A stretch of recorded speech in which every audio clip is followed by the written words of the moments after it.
Automated announcement. Due to copyright claims by Hasbro LLC on the cover of this story, I have re-uploaded it with a new cover. Some audio editing has also taken place. I apologize for this inconvenience. Sincerely yours. Visual Pony.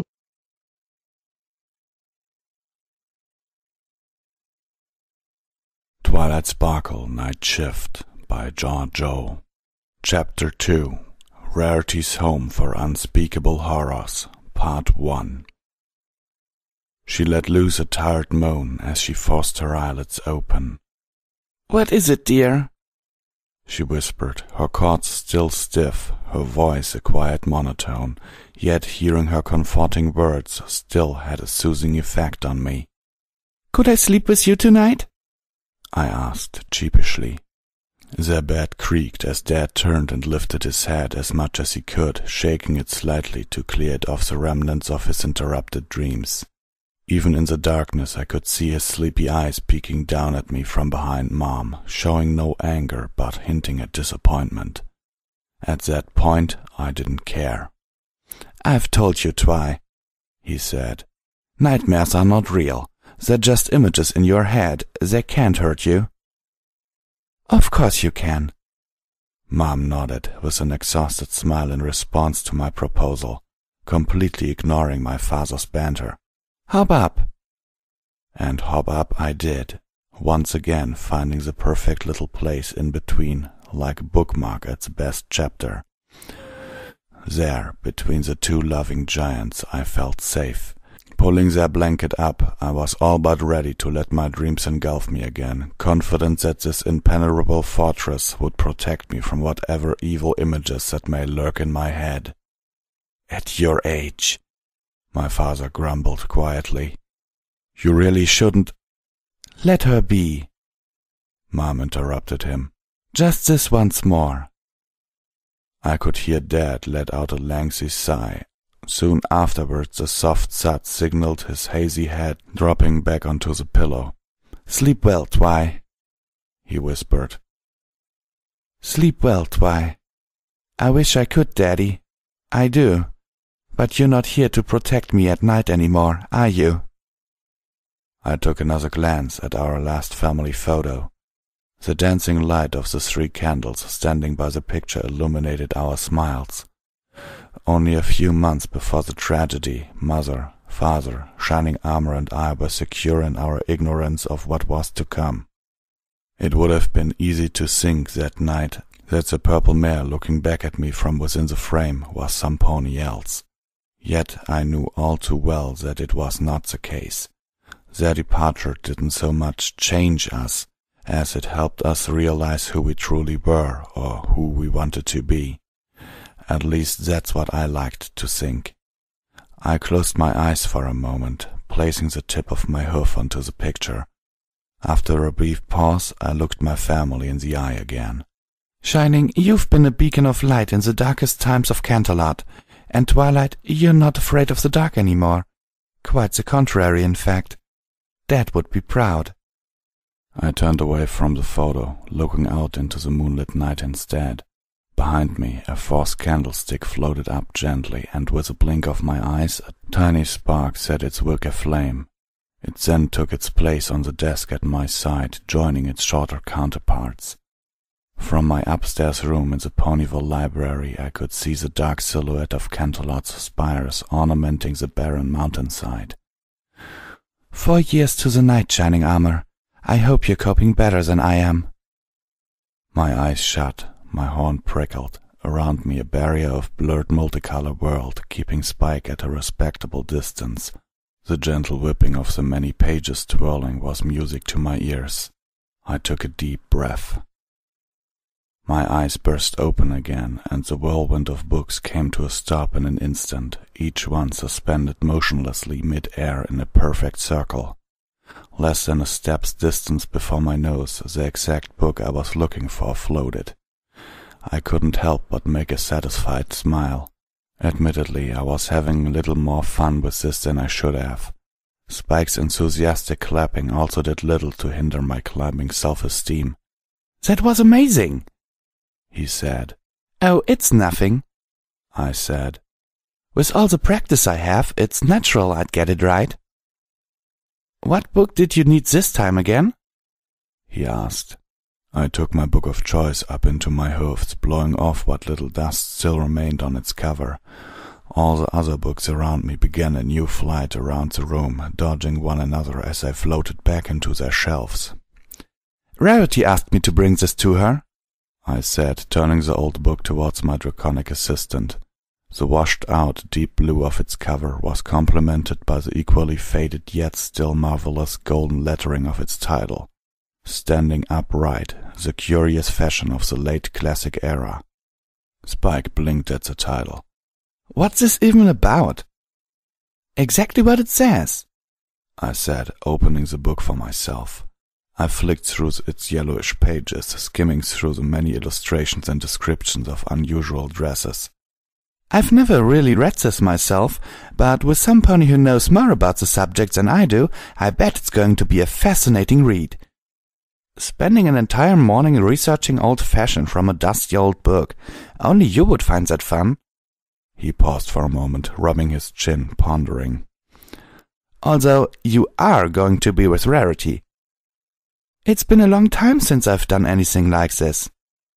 On cue, the innocent brown saddlebag that I use for my daytime activities hopped over to me from the corner of the room. I'm just excited that I finally get to spend a little time with a friend, doing something I like. I sighed, involuntarily, just thinking of it, placing Standing Upright into the bag. You know how busy I've been with studying. Tell me about it. With all the nights you've spent locked in your room with a bunch of books, I'm surprised you haven't gone through this one yet. Twice. Well, I trotted nervously. I guess fashion just never interested me as much as other things do. High time to remedy that, right? With that, I began my escape with a leisurely stroll towards the door. Whatever you say, Twilight. Spike rolled his eyes and shrugged. Have fun with Rarity. I'll stay here and keep watch over the library. Jealous, are we? I gave him a cheeky grin before stepping outside. What? He asked, in badly feigned surprise. It's not like that. I just go. I heard him grunt as the door closed behind me. I skipped down merrily along the roads leading to Rarity's Carousel Boutique. I was enraptured by the thought of an ordinary, quiet day, one with no vampires, no ghosts, and no demons. Just a friend, a book, and I, reading and thinking together. But the world has made it a cruel habit to playing cruel pranks on me, a fact of which I was immediately reminded the moment Rarity opened her door. She stood before me, beckoning me inside with her gaze, yet behind the facade of inviting looks and reassuring smiles I could see a crumbling mare. The carefully brushed fur on her face could not completely hide the growing bags under her eyes. Her fat locks were several days overdue on their trimming. Her mane, expertly styled on any other day, couldn't keep a few stray hairs from poking out where they shouldn't have. Rarity would never have let herself be caught dead like this. Yet more worrying than her uncanny uncaring for her looks was one thing I couldn't attribute to a simple bad hair day. In the corner of her eyes an ever-faint tinge of yellow festered. What could have happened to Rarity? I wondered. Playing around with books could wait. I had to find an answer to this question. Aren't you going to come in? She asked, tilting her head slightly in curiosity. I snapped out of my sudden analytic episode. Oh, of course, I said, stepping inside. The book is in the bag, I take it? She asked, her voice as soft as ever. Oh, do have a seat. She pointed towards a small table to my left. Why, yes. I nodded. The library's only copy of Standing Upright. I sat down and put my saddlebags on the ground. It's the one you needed, right? I posed the question nervously. Well, you tell me, Twilight. Is it? She smiled playfully. Do excuse me for a moment, dear. It seems I have forgotten to bring out the tea. Let me just remedy that. Won't be long. With that, she turned around and set out for the kitchen. Her attitude was eerily theatrical. Such a warm welcome. I couldn't tell whether it was really an act or just Rarity being herself. She either didn't realize the condition she was in, or she hoped that I wouldn't. Or perhaps she simply didn't care, in which case something was definitely wrong. Her leaving gave me an opportunity to look around. The main room of the shop was wide and brightly lit. The light rushing in from the windows just above the table before me played a beautiful symphony of colors with the dark violet of the walls and the light pinks of the many curtains inside. There was a dressing room and displays for various types of clothes. On the surface, at least, everything seemed to be in order at the Carousel Boutique. At the opposite end of the room, mannequins stood in the air in a very deliberate formation, hoisted onto thin metal poles that lifted them off the ground. I always found it nothing short of amazing the way Rarity treated the featureless puppets. Oftentimes we would catch her lost in her work, dressing a mannequin, humming or singing as she applied the necessary stitches and fixes to whatever dress she had put on them. Thread by thread, stitching it together. Yet the mannequin's purpose was much more than to be simple playthings for a bored fashionista.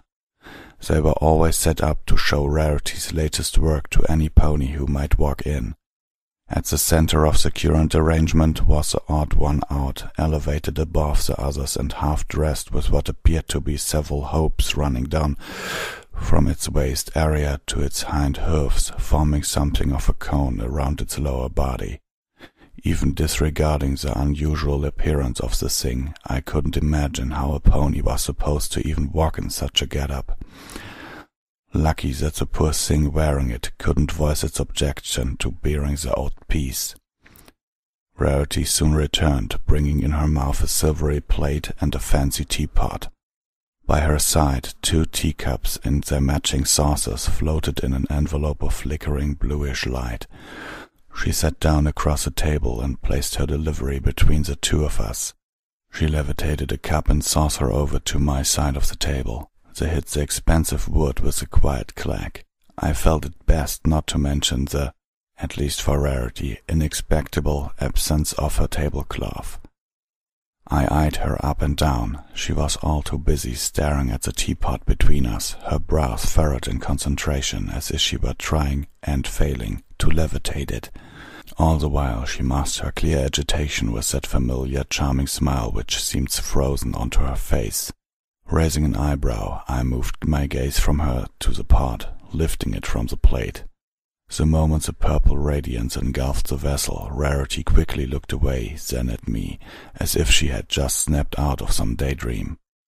Is everything all right? I asked her, pouring myself some tea. Yes, came the answer, perhaps a little too quickly, and with a suspiciously innocent blink of her eyes. We locked eyes for a moment. I could tell my look was piercing her, but she smiled on. Tea? I asked. Oh, if you would. She nodded. I poured her some tea as well, opening my bag in the meantime. I put the pot back to its plate and pushed it slightly to the side, making place for the book which came floating up.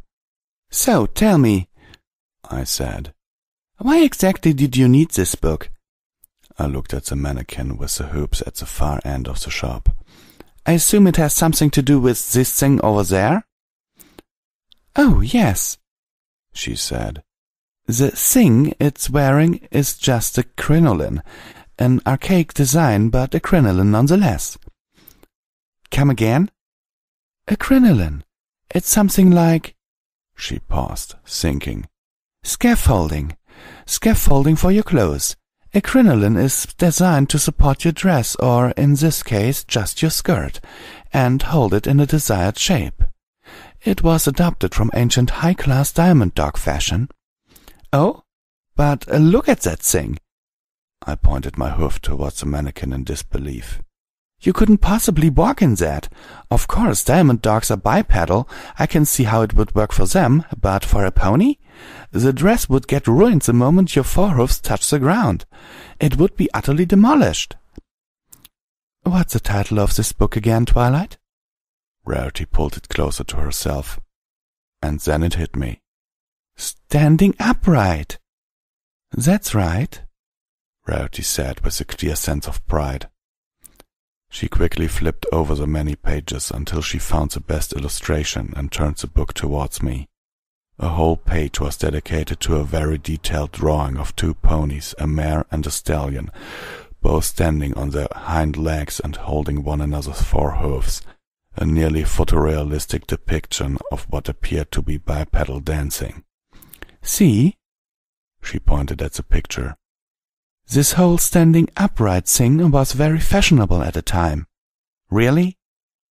I asked. And it was brilliant, Twilight. For the diamond dogs, all the crinoline did was support the skirt, but for ponies its purpose was twofold. It didn't just serve to hold your dress in shape, but along with the then popular corsets, it even actually helped you stay upright. How painfully resourceful, I remarked. The crinoline would have to be made of some very sturdy material, though, no? One that's relatively lightweight as well. You're entirely correct, Twilight. It's actually— She looked at the mannequin for a moment, then she turned back towards me. Actually, you don't want to know. I raised an eyebrow at the ominous answer, but ultimately let the question forming at the tip of my tongue go. I wouldn't want to pressure her, not for the time being at any rate. As such, I opted for what I thought would be a much simpler question. And what about the stallion? I asked. He's not wearing a corset or a crinoline. How is he standing like that? The stallions needed serious strength in their backs to stay up like that. They would also often actually lean on the mare, as you can see here, putting her strength as well as the crinolines to the test. She exhaled, rolling her eyes. The craze was as intense as it was short-lived. Can't imagine why, I snapped. But why do you need this book? Why are you making such a dress? I don't know about their history, but I know that today they are history. Oh, it's nothing really.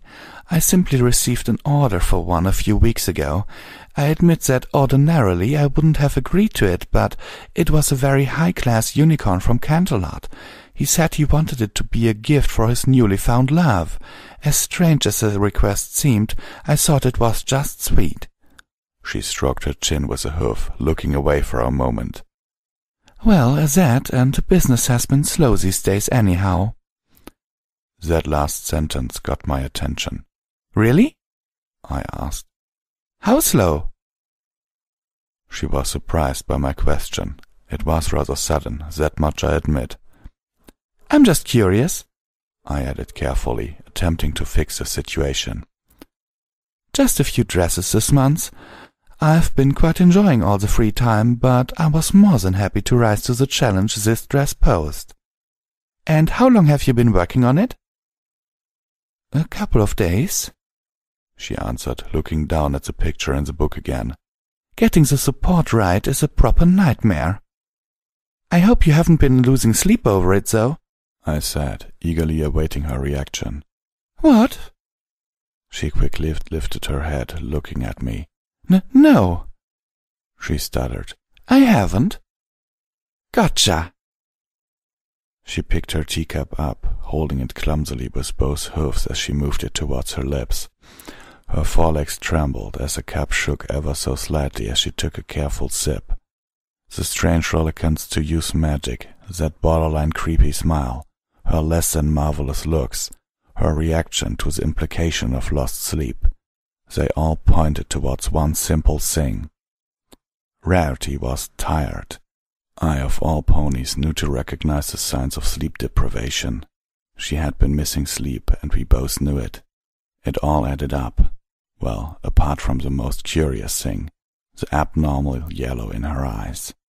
I lifted my own cup into the air using simple magic. This would mask my casting of another spell. The fine tea, although definitely helpful for my concentration, was not the reason I closed my eyes. Before I shut my eyelids, colors began to fill the darkness. Directly in front of me formed a faint but definite aura which smelled of wonderful flowers, the unique mark of rarity. Having known her as long as I have, I was certain, as I could be, that it was indeed her sitting across a table and not some kind of impostor wearing her skin.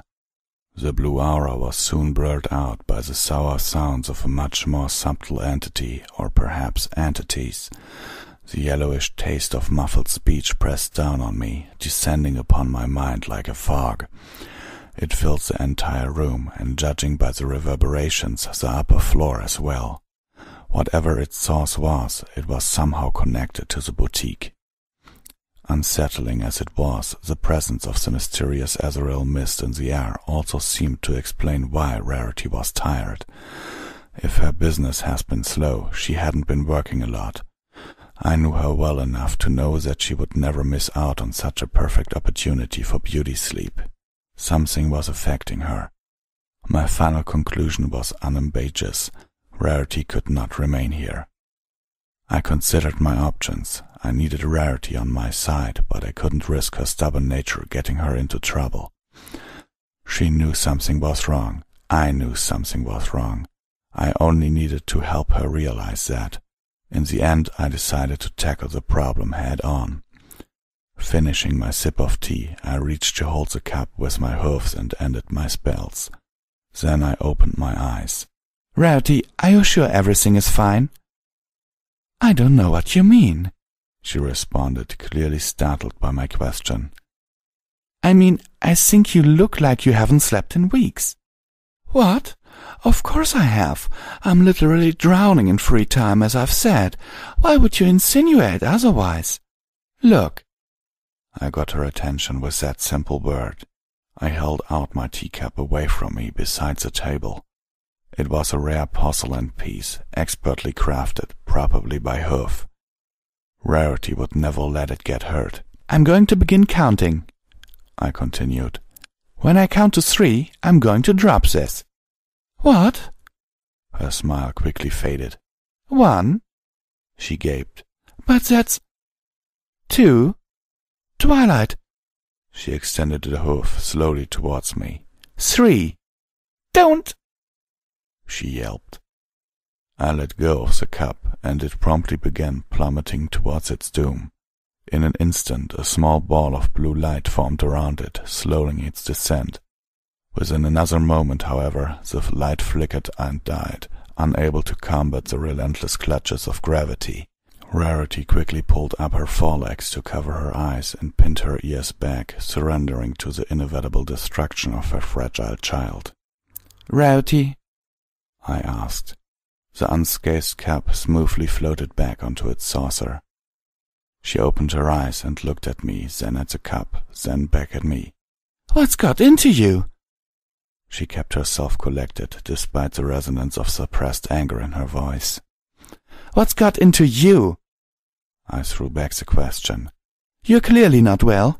I want to help you, but you must talk to me. I don't know what you're talking about, she said. You know, I went on, ignoring her denial. You clearly haven't been getting enough rest lately. I was thinking you should take a day off from work on that ridiculous dress. You could stay at the library for a night. Perhaps a change of scenery will help you sleep. She let her mouth hang open, trying to form words but interrupting herself at every turn before she made a sound. I was making progress. Think of it as a sleepover, I continued. Except with less Applejack and more actually sleep this time. She covered her eyes with her forehoof, avoiding eye contact and looking down for a short while. Well, Twilight, she finally responded, raising her head and looking at me with a relieved expression. While I cannot begin to conceive how a sleepover sings, staying at the library for a few nights does sound nice.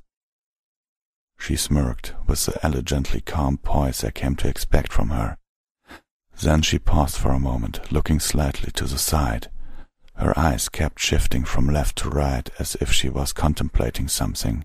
After a few seconds, she looked me in the eye once again. I need to get out of here.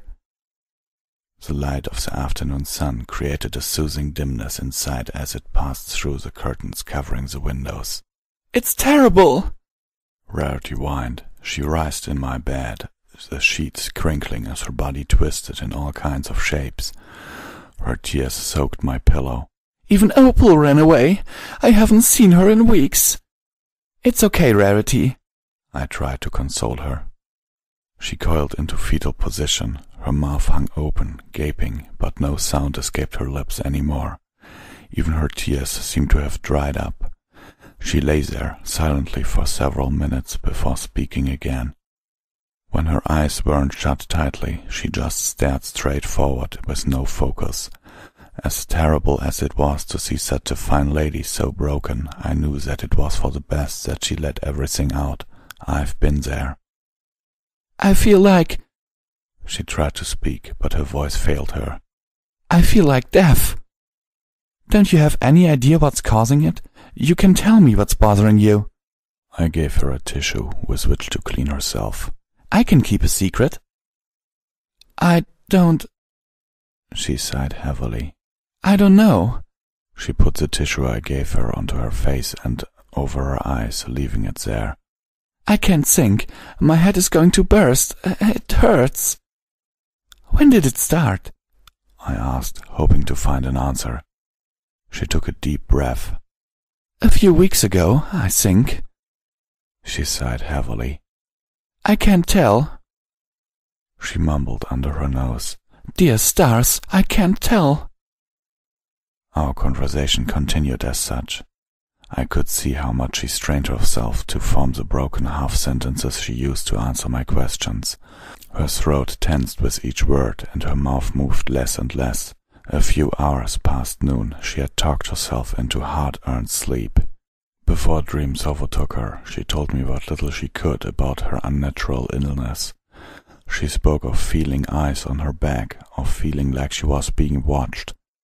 With her business slowing down this time of year, she couldn't concentrate on work to keep her thoughts occupied. It wasn't long before she could no longer keep up with the passage of days. Even when she slept, she was plagued by nightmares, although she couldn't recall the details of these dreams. She could only tell me about waking up at night, drenched in cold sweat, her mind filled with the primal fear of something that lies beyond the walls of sleep. She could never go back to sleep afterwards, and all throughout she was much too proud to ask for help. Don't worry, my friend. Twilight Sparkle is on the case. I spent an hour in the room with her, waiting to see whether she would wake up and watching for any signs of uneasy sleep. Rarity slept like a little baby filly, however, and as such as I was confident enough to leave her side. I left the room and closed the door behind myself without making a sound. Spike, who had been waiting outside, was also eager to help, but all I could tell him was not to go inside as not to disturb Rarity's rest. By the time night fell, Rarity was still sound asleep. The town's lights dimmed, and the moon and the stars shined upon the streets of Ponyville. Spike went to sleep downstairs, and I decided to follow his example. Well, until he actually fell asleep anyway. When I was certain that Spike was no longer awake, I got up silently and left the library. I was already making my way towards the lonely Carousel Boutique by the time I began doubting myself. Perhaps leaving Rarity alone in my room wasn't a keen idea. I wasn't afraid that whatever caused her to lose sleep would find her. I was much more concerned that she would find a certain black bag with several sharp objects within. Explaining the crossbow itself, I could see, but the silver-tipped bolts? That'd take some thinking. I soon dismissed such nonsense, though. My bag was hidden well enough. A sick and tired unicorn would not find it in the middle of the night. Arriving at Rarity's shop, I took a look around the dark streets. The town was, expectedly, deserted at this hour. Yet I couldn't shake the uneasiness I felt as I peeked inside through a window. Although the boutique seemed peaceful and empty, I knew I'd have to be careful once inside. There was no telling what I would find. I tried the front door and found it promptly locked. Clever girl. Still, if a simple lock could stop me, I wouldn't be working for night shift, now would I? A touch of my horn, a few simple incantations, and just a little bit of blunt force applied to the right spot, and voila! The door slowly creaked open, allowing me inside. I paid special attention not to shut it completely once I walked in. I knew this would be my primary escape route should my little adventure go sideways. I looked around cautiously. The shop was just like we had left it. Still, the otherwise warm colors seemed much less welcoming now, lit by what little moonlight found its way inside. In fact, the room itself felt much colder than I'd have expected. Apart from that, however, everything seemed to be as it should be. I contemplated lighting a glowing spell to guide my way through the darkness. I ultimately decided against it, though. I was hoping that whatever it was that I had to set out finding was yet unaware of my presence. Or, better yet, still clueless about the absence of rarity. Thus I began my exploration of the abandoned boutique. On one side, the table by which we talked stood at the window. At the far end, the mannequins, still dressed up, posed in the air on the poles that held them up. I took careful peeks inside the dressing booths and checked every corner. In the kitchen, I opened every last cupboard. The bottom floor seemed clean. Seemed was the operative word. As I sat down in a cold corner of the empty main room, I couldn't help but feel on edge. Only when the wall pressed against my back could I shake the feeling of something eyeing me from behind. I didn't know myself to get afraid easily, not after everything I'd seen. I knew not whether this was my deadened nerves catching up with me, or if I was being affected by the same thing that drove rarity to insomnia. As I sat there, pondering, I suddenly began to hear a strange noise. I looked around, but all I saw was the empty room, completely still as it basked in white moonlight. I couldn't put a hoof on it. Only then I realized that the sound I was hearing was, in fact, that of my teeth chattering. I couldn't help but smirk at the discovery. Well played, I thought. Well played indeed. Certain that I had been discovered, I closed my eyes and cast the sensing spell I had used earlier that day. What was previously a faint mist or fog was now an all-engulfing thick yellow that flooded the room. It left an uncanny taste in my mouth. During the day, all I could sense was quiet, muffled speech, almost completely lost in the background noise of magical currents that ceased in the airs of Equestria. Now it was very definite, something like the noise of a stream trickling softly at your side. Except this stream's bed was not filled with water, but the never-ending murmurs of ponies crying in the distance. Most peculiar of all, it was flowing up the stairs. As I opened my eyes and began my way upstairs, my mind was as clear as could be, set on my goal and purpose. My body on the other hoof seemed not to be in agreement. As I laid my first hoof onto the first step of the staircase, I gulped involuntarily. My legs cared not for my confidence. They shook as they flew through the air between my steps, and my hoofs shuddered every time they reached the floor. The stairs creaked as I ascended, almost as if they were trying to scare me themselves. Apart from that cheeky bit of spookiness, however, I found no difficulty in going up. Once I was on the upper floor, I entered Rarity's bedroom. Before you ask, yes, I did feel a bit guilty, seeing as how she was spending the night in my bed at the moment, though I figured it's only fair. I created a small globe of light to follow above me as I rummaged through the room. It wasn't just plain untidy, but outright messy. Be it Rarity's trademark organized chaos or a result of countless nights spent awake, it made my job difficult just the same. I tried not to move too many things as I stepped over all the different fabrics, books, and other gadgets lying on the ground. I evaded needles, scissors, and even another mannequin. At the far end of the room was Rarity's bed, set with all the beautiful sheets and covers she owned, but in complete shambles. It had probably been made weeks ago, then left like that all until now. The sheets were messy, even torn in places, and the pillows were scattered around the room. Some pony had spent an awful lot of time wriggling around in this bed, and not in the fun way. Still, apart from more signs confirming what I already knew, there was nothing of value to be found inside. As I sent the orb of magical light into her closet, I half expected the boogie mirror herself to come screaming out. Alas, even that didn't happen. And, wouldn't you know it, right then, precisely on cue, I heard the door slamming behind me. By the time I turned around, the room was still again. Swiftly hopping over the mess on the floor, I put an ear to the closed door. I heard nothing. That was the worst, as the stairs had creaked when I walked up. "Why then," I wondered, "do I hear no noise now? I should have brought my blades, my crossbow. I should have risked it going into my room to fetch them, me and my common courtesy and not wanting to wake Rarity up. Deep breath, you know what you're doing." I took a few steps back, not taking my eyes off the door. When I was at a respectable distance, I read it a pulling spell, wrapping a purple glow around the doorknob, shining the white glow of the orb on it. I stood there in complete silence, listening for a sound that wouldn't come. I threw the door open with a bang, and behind it I found nothing. The hallway was empty, the stairs were quiet. I could almost hear my blood freeze in my veins. I stepped outside cautiously, then I walked slowly to the top of the stairs, looking and listening for anything. Amateur's mistake. First I felt a cold touch on my back. By the time I even realized I was already tumbling down the staircase. I wanted to teleport to break my fall, but all my horn produced were a few sparks. I rolled down the stairs helplessly. For a while everything was black.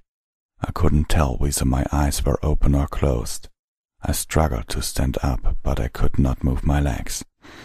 I only remember a quiet, barely audible thud of something landing next to me. And I could hear crying, this time without the need of a sensing spell. All around me I could hear sobbing escalating into bawling cries.